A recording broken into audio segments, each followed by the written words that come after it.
सभी साथियों को जय हिंद। मैं आपका साथी डॉक्टर अशोक शर्मा एक बार फिर से आप सब लोगों के साथ, और आज के शानदार सेशन में हम लोग पढ़ेंगे रेमेडियल टीचिंग। इस सेशन में हम रेमेडियल टीचिंग के कॉन्सेप्ट को समझने का प्रयास करेंगे कि वास्तव में रेमेडियल टीचिंग है क्या, किस प्रकार के क्वेश्चंस रेमेडियल टीचिंग से पूछे गए हैं और किस प्रकार के क्वेश्चंस रेमेडियल टीचिंग से पूछे जा सकते हैं। इन सब पे हम चर्चा करेंगे आज की इस वीडियो में। रेमेडियल टीचिंग के टॉपिक को कंप्लीट कर देंगे। उससे पहले आप सब लोगों के लिए एक सूचना, हम लोगों ने एक टेस्ट सीरीज शुरू की हुई है इंग्लिश लैंग्वेज सेकंड के लिए, Venus test series. Test series का नाम है वीनस टेस्ट सीरीज, जीतने वालों की टेस्ट सीरीज है। इसमें 20 topic wise test, 10 major test, इन सब की पीडीएफ, इन सब के वीडियो सॉल्यूशन, और इसके साथ ही जब ये कंप्लीट हो जाएंगे तो आपको 500 क्वेश्चंस, इंपॉर्टेंट क्वेश्चंस आपको प्रैक्टिस के लिए और मिलेंगे। ये एक पेड टेस्ट सीरीज है। जो बच्चा इस टेस्ट सीरीज के बारे में ज़्यादा जानना चाहे या ज्वाइन करना चाहे वो इस नंबर पे हमें व्हाट्सअप करेगा। अब हम हमारा टॉपिक शुरू करते हैं। Remedial teaching. रेमेडियल टीचिंग का मतलब होता है उपचारात्मक शिक्षण। रेमेडियल टीचिंग नॉर्मल टीचिंग से अलग है। रेमेडियल टीचिंग की आवश्यकता क्यों पड़ी? क्योंकि हर एक बच्चा सीखने के, हर बच्चे के सीखने की गति, हर बच्चे के सीखने का स्तर, हर बच्चे के सीखने का तरीका अलग अलग होता है। इसलिए कुछ बच्चे आगे निकल जाते हैं और कुछ बच्चे पीछे रह जाते हैं। जो बच्चे पीछे रह जाते हैं उन बच्चों को बाकी बच्चों के साथ लाने के लिए जो टीचिंग करवाई जाती है उस टीचिंग को रेमेडियल टीचिंग कहते हैं। ये बात आप अच्छे से समझ लीजिएगा। हम इसको वर्ड टू वर्ड पढ़ने का प्रयास करते हैं। Each pupil is different in terms of academic standards, classroom learning। हर बच्चा अलग होता है। किस मायने में? हर बच्चे का स्तर अलग होता है। किस मायने में? Academic standards. हर बच्चे का एकेडमिक स्टैंडर्ड अलग होता है। आप लोग भी 1000 बच्चे इस क्लास को देखेंगे, सब बच्चों का एकेडमिक स्टैंडर्ड क्या होता है? अलग होता है। सब बच्चों की क्लासरूम लर्निंग भी अलग होती है। एक टीचर सब बच्चों को साथ पढ़ाता है, लेकिन फिर भी एक बच्चा बहुत अच्छे से समझ जाता है और एक बच्चा नहीं समझ पाता है। सब बच्चों का अलग अलग तरीका होता है। लर्निंग एबिलिटी अलग होती है। सीखने की जो योग्यता है, सीखने की जो कैपेसिटी है, वो बच्चे बच्चे में भिन्न होती है। हर बच्चे की अलग अलग होती है। और फिर उसकी एकेडमिक परफॉर्मेंस भी होती है। जब वो एकेडमिकली परफॉर्म करता है तो वो भी फिर अलग अलग होती है सब बच्चों की। इस वजह से कुछ बच्चे बहुत आगे निकल जाते हैं जबकि कुछ बच्चे पीछे रह जाते हैं। Those who are slow learners, इस वजह से जो बच्चे धीरे सीख पाते हैं, जो स्लो लर्नर्स होते हैं, वे बच्चे पीछे रह जाते हैं। लेग बिहाइंड का मतलब होता है पीछे रह जाना। आपको कॉन्सेप्ट समझ में आ गया कि वास्तव में कॉन्सेप्ट क्या है? चलो, अब ये जो पीछे रह गए बच्चे किसी भी कारण से रह गए होंगे, हम टॉपिक को जो आगे बढ़ेंगे सब चीज़ें पढ़ेंगे। ये जो बच्चे पीछे रह गए, इन बच्चों को बाकी के साथ लाना, टीचर किसी भी तरीके से लाए, ये रेमेडियल टीचिंग कहलाती है। The main objective of remedial teaching, जो रेमेडियल टीचिंग का मुख्य उद्देश्य जो होता है, is to provide learning support. ये ध्यान दीजिएगा आप लोग। इस प्रकार के जो वर्ड्स हैं ये की वर्ड्स होते हैं, आप इनको ध्यान से समझ लें कि रेमेडियल टीचिंग का जो मुख्य ऑब्जेक्ट होता है, मुख्य जो उद्देश्य होता है, वो होता है प्रोवाइड लर्निंग सपोर्ट। ये सपोर्ट देते हैं, सीखने में ये सहयोग करते हैं। किनको? टू पुपिल्स, उन बच्चों को who are not as good as their peers in performance। जो बच्चे इतने ज़्यादा अच्छे नहीं होते हैं, किनके वजह से? अपने साथियों के जैसे। उन बच्चों को लर्निंग सपोर्ट देने के लिए रेमेडियल टीचिंग का आयोजन किया जाता है। रेमेडियल टीचिंग का उद्देश्य होता है। क्लियर होगी बात? अब हम देखते हैं कि रेमेडियल टीचिंग को और किस किस नाम से जाना जाता है। एग्जाम में कई बार क्वेश्चन आता है कि which of the following is also known as remedial teaching. इसके अलग अलग नाम और कौन से हैं तो वो भी हम देखेंगे इनको। Remedial teaching, also known as developmental education. ध्यान दीजिएगा, डेवलपमेंटल एजुकेशन का मतलब होता है कि आपको फीडबैक प्राप्त हो, आपको किसी बच्चे की कमजोरियां प्राप्त हो, आपको किसी बच्चे की कमियां प्राप्त हो और फिर आप उस पर काम करें, उनको सुधारें, उनको रेक्टिफाई करें, उनको ओवरकम करें। उस प्रकार की टीचिंग को डेवलपमेंटल टीचिंग कहते हैं। क्लियर? आगे आप लोगों ने जब असेसमेंट पढ़े थे तब उसमें एक असेसमेंट पढ़ा था आपने, फॉर्मेटिव असेसमेंट। फॉर्मेटिव असेसमेंट का मतलब भी डेवलपमेंटल एजुकेशन से लिया जाता है। ठीक है, तो वो भी किसका हिस्सा होता है, उसका जो नेचर होता है वो कैसा होता है, डेवलपमेंटल नेचर होता है। और जब आपसे पूछा जाए कि डेवलपमेंटल एजुकेशन कौन सी होती है तो आप बताएंगे डेवलपमेंटल एजुकेशन रेमेडियल एजुकेशन का दूसरा नाम है, रेमेडियल टीचिंग का दूसरा नाम है। क्लियर होगी बात? उसके बाद देखिएगा बेसिक स्किल्स एजुकेशन, इसको दूसरे नाम से जानते हैं, वो कौन सा नाम है, बेसिक स्किल्स एजुकेशन। ऐसा क्यों कहते हैं भी इसको, क्योंकि इस टीचिंग के दौरान, रेमेडियल टीचिंग के दौरान बच्चे की जो स्किल्स होती हैं, जिन स्किल्स में बच्चा कोर स्किल्स जिनको बोलते हैं, कोर स्किल्स जिनको बोलते हैं, उन कोर स्किल्स में बच्चा पीछे रह जाता है, उसको डेवलप किया जाता है, इसलिए इसको बेसिक स्किल्स एजुकेशन भी कहा जाता है। उसके बाद देखिएगा कंपनसेटरी एजुकेशन कहते हैं इसको। क्या कहते हैं इसको? कंपनसेटरी एजुकेशन कहते हैं। क्यों कहते हैं? कंपनसेट का मतलब होता है क्षतिपूर्ति करना। बच्चा किसी विषय में, किसी स्किल में, किसी टॉपिक में पीछे रह गया, उसकी क्षतिपूर्ति करने के लिए, उसको बराबर लाने के लिए जिस एजुकेशन को काम में लिया जाता है, जिस टीचिंग को काम में लिया जाता है, उसको कंपनसेटरी एजुकेशन या टीचिंग कहते हैं। प्रिपरेटरी एजुकेशन भी कहते हैं इसको। बच्चे को तैयार करना, बच्चे को बाकी लोगों तक लाने के लिए तैयार करना, और एकेडमिक अपग्रेडिंग, ये सारे के सारे नाम किसके हैं, रेमेडियल टीचिंग के हैं, रेमेडियल एजुकेशन के हैं। तो आप लोग इनको ठीक से ध्यान रखेंगे। ये हमने ब्रैकेट में लिख लिया था इसको। आगे देखो, remedial teaching is assigned, remedial teaching को असाइन किया जाता है टू असिस्ट स्टूडेंट्स। ऊपर हमने एक वर्ड देखा था सपोर्ट, SUPPORT, सपोर्ट देखा था। यहां हम एक वर्ड देख रहे हैं असिस्ट, दोनों का एक ही मतलब होता है। असिस्ट स्टूडेंट्स, ये स्टूडेंट्स की हेल्प के लिए होता है, उनके सहयोग के लिए होता है, उनको फैसिलिटेट करने के लिए होता है। इन ऑर्डर टू, किस लिए, अचीव एक्सपेक्टेड कॉम्पिटेंसीज, उनकी जो एक्सपेक्टेड, जैसी दक्षता की उनसे आशा की जाती है। एक 8वीं क्लास का बच्चा है, उससे आशा की जाती है, एक्सपेक्टेड कॉम्पिटेंसी उसकी ये है कि ये इतना इतना इतना सीख जाए, और यदि वो उतना नहीं सीख पाता है तो उसको असिस्ट किया जाता है, उसका सहयोग किया जाता है। क्या करने में, अचीव करने में। वो जो एक्सपेक्टेड कॉम्पिटेंसीज हैं उसको अचीव करने में उसकी हेल्प की जाती है। किसमें, इन कोर एकेडमिक स्किल्स। जो कोर एकेडमिक स्किल्स होती हैं, LSRW होती हैं लैंग्वेज के मामले में तो, और यदि लिटरेसी स्किल्स हैं तो उसमें अर्थमेटिक वगैरह भी शामिल हो जाता है। तो ये ध्यान रखेंगे आप लोग। तो जो कोर एकेडमिक स्किल्स हैं, उन स्किल्स में बच्चा पीछे रह रहा है तो उसको असिस्ट करके बाकी सबके बराबर लाया जाए। जिस स्तर का उसको आना चाहिए, जिस प्रकार की उससे आशा की जाती है, वहाँ तक उसको पहुँचाने के लिए जो टीचिंग की जाती है वो रेमेडियल टीचिंग होती है। मैं समझता हूँ कि आपके एक बार कॉन्सेप्ट ठीक से क्लियर हो गया कि वास्तव में है क्या। इन अदर वर्ड्स, दूसरे शब्दों में हम आपको और बताएं कि रेमेडियल टीचिंग है क्या। In other words, remedial teaching means the teaching, उस टीचिंग से इसका मतलब होता है which helps the students, which help, जो हेल्प करती है। 3 वर्ड आ गए, एक सपोर्ट, ये सपोर्ट के लिए होती है, एक word assist, ASSIST, assist word आ गया, एक वर्ड ये हेल्प आ गया। To teach the weaker students, ये वीकर स्टूडेंट्स के लिए होती है, स्लो लर्नर्स के लिए होती है, कमजोर विद्यार्थियों के लिए होती है, जो विद्यार्थी पीछे रह जाते हैं उनके लिए होती है।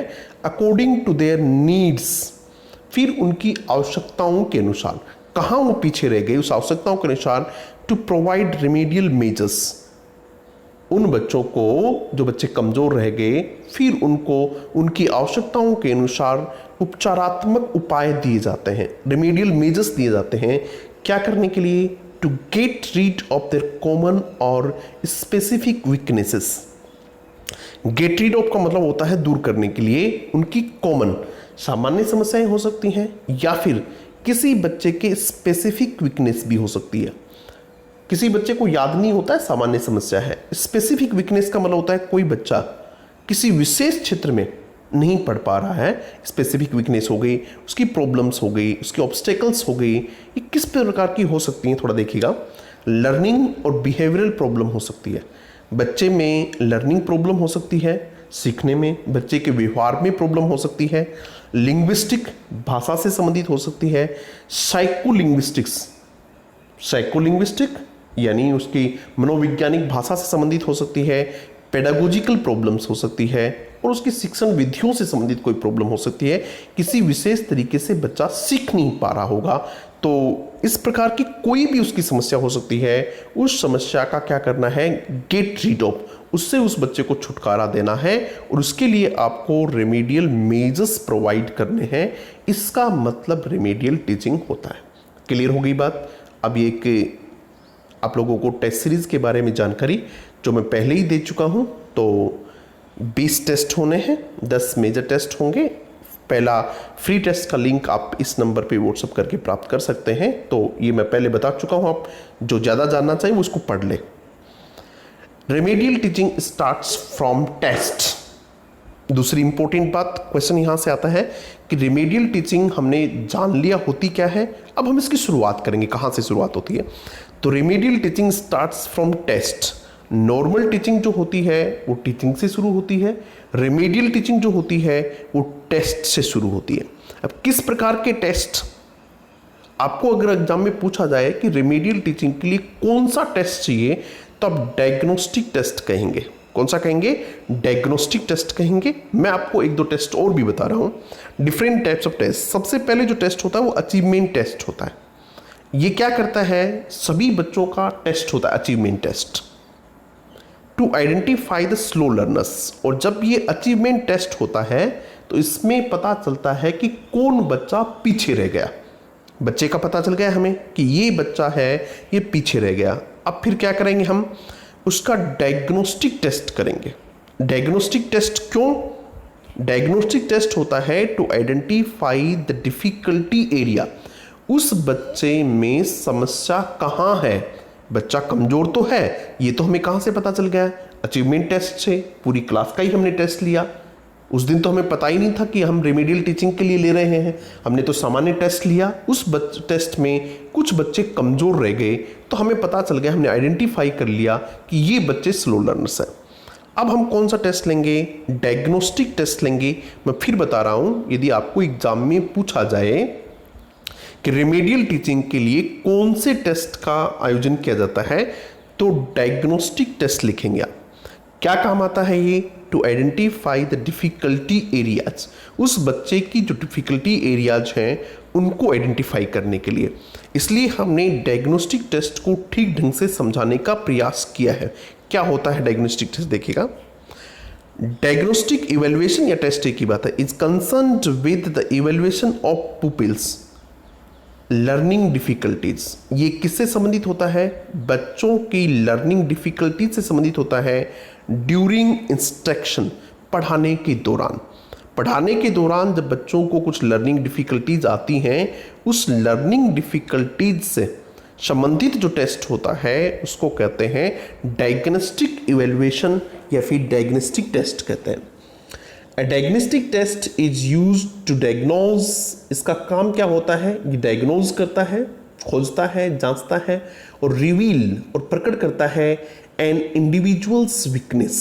किसी भी बच्चे की वीकनेस को ढूंढता है, वीकनेस को प्रकट करता है, उसको सामने लाता है, और स्ट्रेंथ, और उसमें क्या कमजोरियां हैं, क्या उसके स्ट्रॉन्ग पॉइंट्स हैं, उनको वो सामने लाता है in a certain course of study.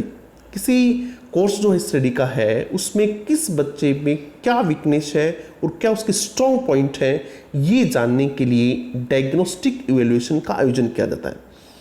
It tries to discover the specific areas, ये कोशिश करता है कि उन विशेष एरियाज को ढूंढे जाएं कमजोरी के, स्पेसिफिक एरियाज ऑफ वीकनेस, उसकी कमजोरी के उन विशेष पक्षों को ढूंढा जाए of a student in A given course of instruction.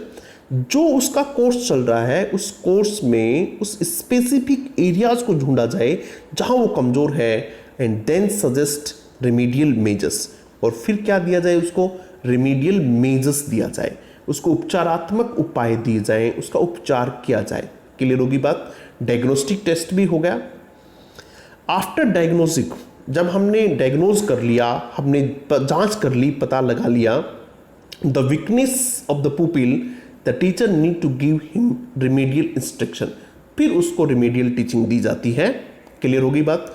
अब रिमीडियल टीचिंग, तीन चीजें होगी, हमने टेस्ट ले लिया, अचीवमेंट टेस्ट लिया, डायग्नोस्टिक टेस्ट लिया, अब रिमीडियल टीचिंग की बारी आती है। टू रिमूव द डिफिकल्टीज, अब उसके अंदर जो परेशानियां थी, उसके अंदर जो समस्याएं थी, उसके अंदर जो प्रॉब्लम्स थी, उसकी जो कमियां थी, उनको रिमूव करने के लिए क्या की जाएगी, रिमीडियल टीचिंग की जाएगी। समझ में आ गई अच्छे से। Identify slow learners and their difficulties areas, अभी तक हमने ये किया कि स्लो लर्नर्स को ढूंढा और उसके डिफिकल्टीज एरियाज को ढूंढा। हमें पता चल गया कि ये बच्चा कमजोर है और इस कमजोर बच्चे की कमजोरी ये है। अब हम उसके अनुसार उसके उपाय करेंगे। नेक्स्ट बिंदु में जो चीजें हैं वो ये, किसी बच्चे में क्या क्या कमजोरियां हो सकती हैं। People may have following learning difficulties, इसमें क्वेश्चन क्या आता है, विच of the following is not a learning difficulty, ऐसा क्वेश्चन इसमें आता है। आप कॉन्सेप्ट समझ लीजिएगा, रेमेडियल टीचिंग पे क्वेश्चन निश्चित रूप से दो आएंगे, इसलिए आप इस कॉन्सेप्ट को ठीक ढंग से समझ लीजिएगा। पुअर मेमोरी, किसी बच्चे की यादाश्त कम हो सकती है और यादाश्त कमी की वजह से बहुत सारी समस्याएं हो सकती हैं। आप जानते हैं, इसको बहुत ज़्यादा एक्सप्लेन करने की आवश्यकता नहीं है। लैक ऑफ लर्निंग मोटिवेशन, ये भी कमी हो सकती है। किसी बच्चे में लर्निंग मोटिवेशन की कम है, वो सीखने के लिए जो आवश्यक मोटिवेशन चाहिए वो मोटिवेशन उसमें नहीं है। एक लाइन हमने लिखी है, एफिशिएंट लर्निंग, एफिशिएंट जो लर्निंग है, कुशल जो लर्निंग है, डिपेंड्स ऑन इफेक्टिव मोटिवेशन। यदि आपको बहुत शानदार लर्निंग चाहिए तो किस पे डिपेंड करती है, बहुत प्रभावी मोटिवेशन पे डिपेंड करती है। कल परसों ही हमने एक वीडियो बनाया था संडे वार्ता वाला, प्रकाश की कहानी। तो प्रकाश बहुत कमज़ोर बच्चा था, लेकिन उसको इफेक्टिव मोटिवेशन मिल गया तो उसकी लर्निंग कैसी हो गई, इफिशिएंट, कुशल लर्निंग हो गई उसकी। तो बच्चे में इस प्रकार की कमी भी हो सकती है और इस कमी को दूर करके आप एक सामान्य बच्चे को, एक पीछे रहने वाले बच्चे को आगे बढ़ा सकते हैं। लैक ऑफ कंसंट्रेशन, किसी बच्चे में कंसंट्रेशन की कमी हो सकती है, एकाग्रचित्ता उसकी उतनी अच्छी नहीं होती है जितनी बाकी बच्चों की होती है, वो इजीली डिस्ट्रैक्ट हो जाता है, आसानी से वो डिस्ट्रैक्ट हो जाता है, अपने पथ से भटक जाता है। शॉर्ट अटेंशन होती है उसकी, थोड़ी देर ध्यान रख पाता है। ADHD, ये आप साइकोलॉजी में पढ़ते हैं, ये समस्या होती है, attention deficit hyper activity disorder. इस प्रकार का कोई बच्चा आपके पास हो सकता है, साइकोलॉजी की टर्म है। थोड़ा उसका ध्यान जो होता है वो कम समय के लिए होता है, हाइपर एक्टिविटी डिसऑर्डर हो सकता है।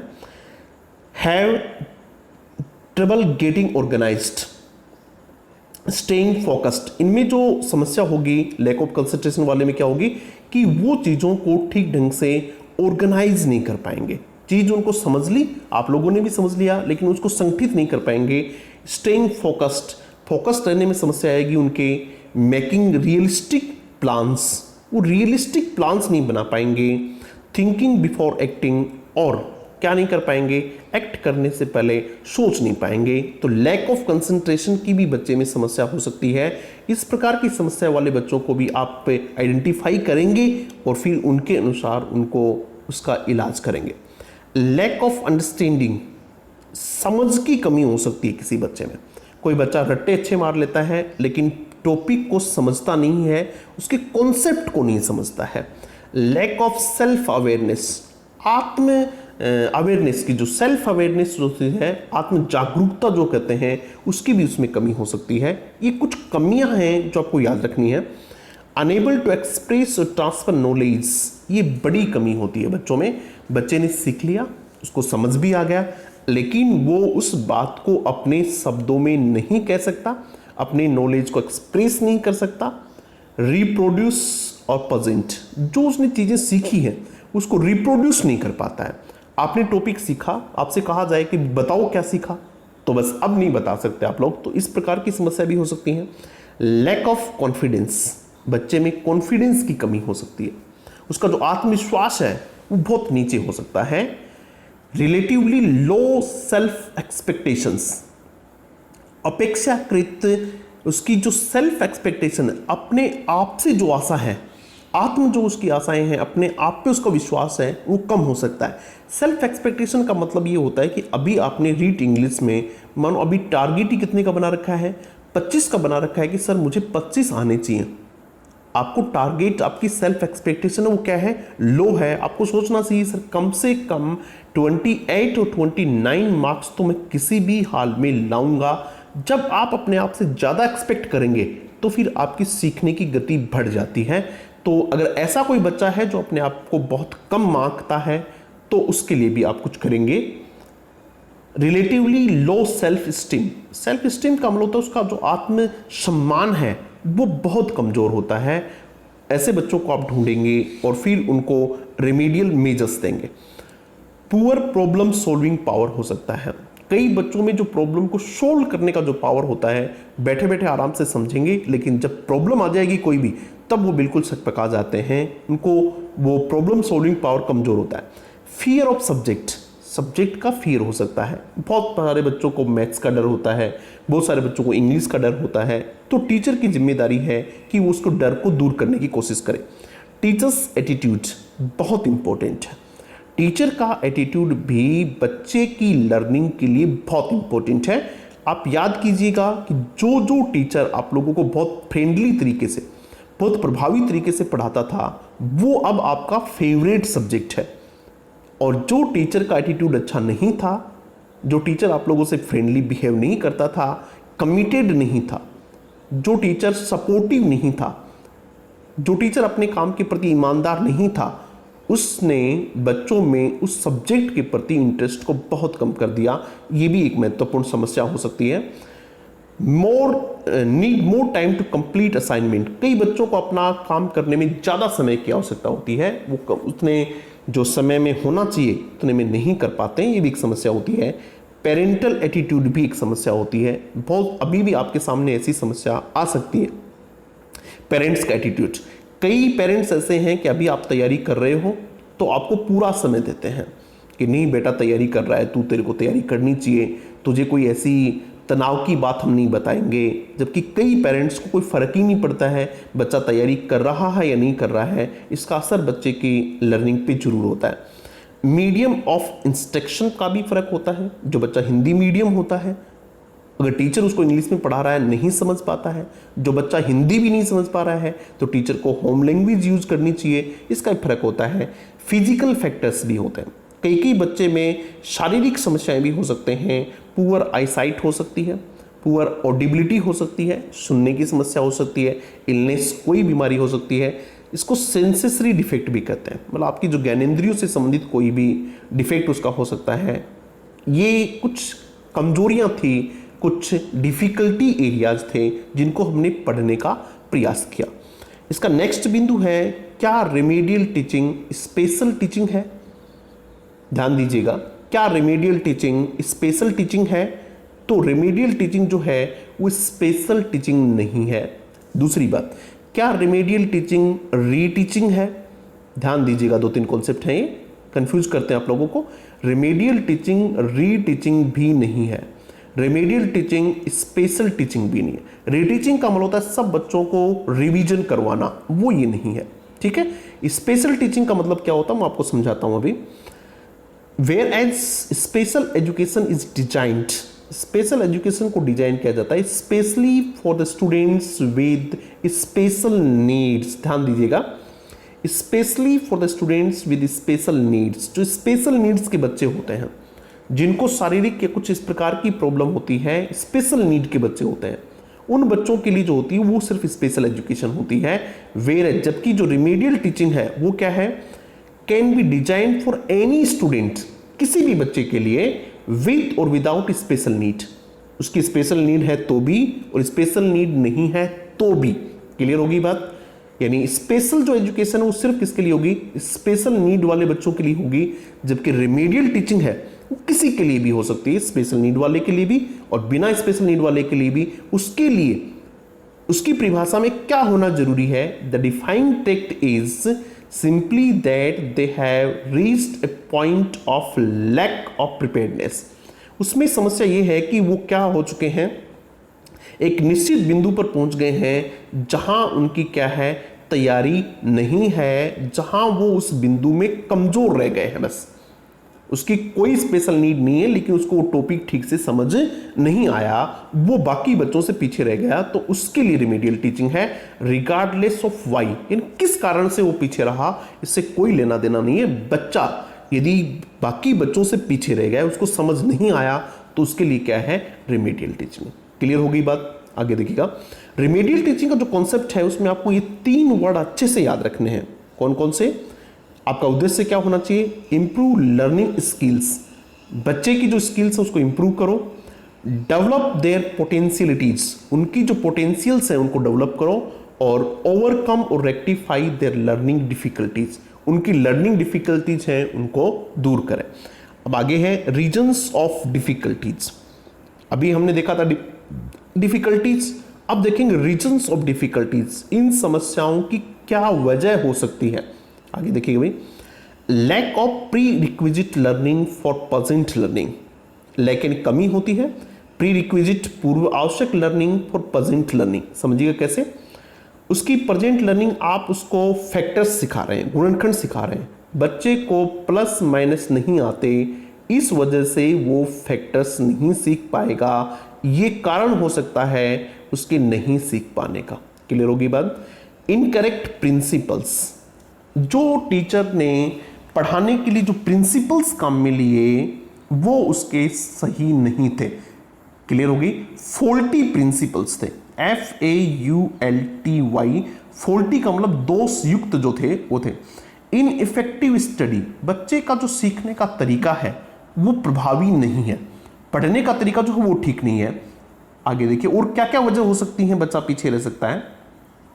लैक ऑफ कंड्यूसिव एटमॉस्फेयर, सकारात्मक वातावरण नहीं है, फिजिकल एटमॉस्फेयर और जो कल्चरल एटमॉस्फेयर हो तो सोशल एटमॉस्फेयर वो सकारात्मक नहीं है। ठीक है, जहां बच्चा पढ़ रहा है वहां पढ़ने जैसी कंडीशंस नहीं है, ये वजह हो सकती है कि बच्चा पीछे रह गया। बाकी हमने कुछ ऊपर लिख लिए हैं कि पेरेंटल एटीट्यूड हो सकता है, उसकी फिजिकल कंडीशंस हो सकती हैं, ये सारी वजह हो सकती हैं जिस वजह से बच्चा पीछे रह गया। अब एक क्वेश्चन आगे और आता है, stages of remedial teaching. Remedial teaching की क्या स्टेजेज होती हैं? तो सबसे पहले रेमेडियल टीचिंग में क्या होता है, टेस्ट होता है, चाहे वो जर्नल टेस्ट हो, अचीवमेंट टेस्ट हो या डायग्नोस्टिक हो। देखिएगा, यदि इन तीनों ऑप्शन आ जाएं तो आप क्या करोगे, डायग्नोस्टिक टेस्ट को, और यदि इनमें से डायग्नोस्टिक टेस्ट नहीं हो, कोई भी एक टेस्ट ऑप्शन हो, तो आप उस टेस्ट को करेंगे। यानी कहने का मतलब ये है कि रिमेडियल टीचिंग जो शुरू होती है वो टेस्ट से शुरू होती है। टेस्ट के बाद में क्या करते हैं, सिलेक्शन करते हैं, आइडेंटिफाई करते हैं किनको, स्टूडेंट्स को, आइडेंटिफिकेशन ऑफ वीकर और स्पेशल स्टूडेंट्स, स्पेशल स्टूडेंट का मतलब भी वीकर ही है, और स्लो लर्नर्स। फिर देखिएगा, ये भी हमने कर लिया, आइडेंटिफिकेशन ऑफ डिफिकल्टी एरियाज। तीसरा काम क्या करेंगे, उस बच्चे में प्रॉब्लम कहाँ है वो ढूंढेंगे। फिर क्या करेंगे, teaching with the new appropriate methods, फिर नए मेथड अपनाएंगे उसके उपयुक्त, उसके लिए जो जरूरी है अप्रोप्रिएट मेथड, उसके लिए सुटेबल टू देम, जो उनके लिए आवश्यक होता है उस मेथड के अनुसार पढ़ाने का प्रयास करेंगे। किसी बच्चे को बोल बोल की चीज़ें याद होती हैं, किसी बच्चे को देख के चीज़ें याद होती हैं, किसी बच्चे को किसी दूसरे तरीके से याद होती हैं, तो हम कोशिश करेंगे कि जिस तरीके से वो बच्चा समझता है, जिस मेथड से वो समझता है, उसी प्रकार का मेथड उसके लिए काम में लिया जाए। उसके बाद क्या करेंगे, पढ़ा भी दिया हमने, उसके बाद इवैल्यूएशन करेंगे, जांचेंगे after remedial teaching. Remedial teaching के बाद देखेंगे कि बच्चे में कितना सुधार हुआ है। तो ये सब चीज़ें क्या थी, रेमेडियल टीचिंग की स्टेजेस थी। आगे देखते हैं। Remedial teaching focuses on learning. Question पूछा हुआ है जो कहते हो, रेमेडियल टीचिंग जो है वो लर्निंग पे फोकस करता है, अंडरस्टैंडिंग पे फोकस करता है, स्किल्स पे फोकस करता है, किस पे नहीं करता है, कंटेंट पे फोकस नहीं करता है। क्लियर हो गई बात। इसका जो मेन फोकस होता है वो स्किल डेवलपमेंट पे होता है, उसकी समझ विकसित करने पर होता है, न कि कंटेंट में। आज हम रेमेडियल टीचिंग पढ़ रहे हैं। यदि आपको इसकी समझ विकसित हो गई, हो सकता है क्वेश्चन ऐसा कैसा नहीं आए, लेकिन रेमेडियल टीचिंग पे आएगा। अगर आपकी समझ अच्छे से विकसित हो गई कि वास्तव में रेमेडियल टीचिंग है क्या, तो अब कहीं से भी क्वेश्चन आएगा कर देंगे। अब रेमेडियल टीचिंग की स्ट्रेटेजीज पढ़ेंगे हम। टीचर को पता चल गया कि ये बच्चा कमज़ोर है, इस बच्चे में ये कमजोरी है, सब जान लिया। अब हमें इसको दूर करनी है। वो दूर करने की जो स्ट्रेटेजीज हैं, उसकी जो रणनीतियां हैं, वो कौन सी रणनीतियां होती हैं, उन पे चर्चा करेंगे। Remedial teachers should design diverse, ये देखिएगा, इस वर्ड को ध्यान से देखिएगा, डाइवर्सिफाइड टीचिंग एक्टिविटीज। डाइवर्सिफाइड का मतलब होता है, ये जो अप्रोच होती है मल्टी फेसेटेड अप्रोच होती है। रेमेडियल टीचिंग की जो अप्रोच होती है ये मल्टी फेसेटेड का मतलब होता है, इसके बहुपक्ष हो सकते हैं। डाइवर्सिफाइड टीचिंग एक्टिविटीज, अलग अलग प्रकार की टीचिंग एक्टिविटीज वो कर सकता है। किसी बच्चे को किसी प्रकार की प्रॉब्लम है, दूसरे बच्चे को दूसरे प्रकार की प्रॉब्लम है, तीसरे बच्चे को तीसरे प्रकार की प्रॉब्लम है। या तो वो व्यक्तिगत बनाए उनको, या फिर इन दोनों बच्चों को एक जैसी प्रॉब्लम है तो इनका समूह बना के पढ़ाए वो। लेकिन उसकी जो टीचिंग हो सकती है वो कैसी होती है, डाइवर्सिफाइड होती है, ठीक है। और वो अडॉप्ट वेरियस टीचिंग मेथड्स, अलग अलग प्रकार के टीचिंग मेथड्स को अपनाता है। क्या करने के लिए, टू हेल्प पुपिल्स, बच्चों की हेल्प करने के लिए, टू डेवलप देयर पोटेंशियल्स, उनकी जो पोटेंशियल्स है, उनकी जो क्षमताएं हैं, उनको विकसित करने के लिए। एंड रिमूव, और कोशिश करता है हटाने की, ऑब्स्टेकल्स, उनकी बाधाओं को हटाने की कोशिश करता है। क्लियर हो गई। इसके लिए वो क्या क्या अपना सकता है, देखिएगा, इंपॉर्टेंट है भाई, ध्यान दीजिएगा। सबसे पहले है IEP। क्वेश्चन सीधा ही आ जाता है कि what does IEP means.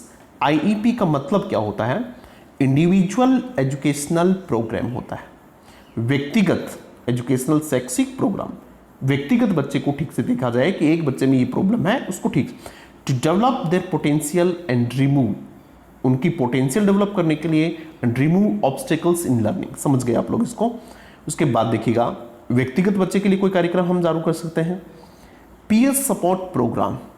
Peer support programme का मतलब क्या होता है, पेरेंट्स साथी होते हैं, उसके साथी उसकी सपोर्ट करें, to develop their communicative skills as well as good interpersonal relationship.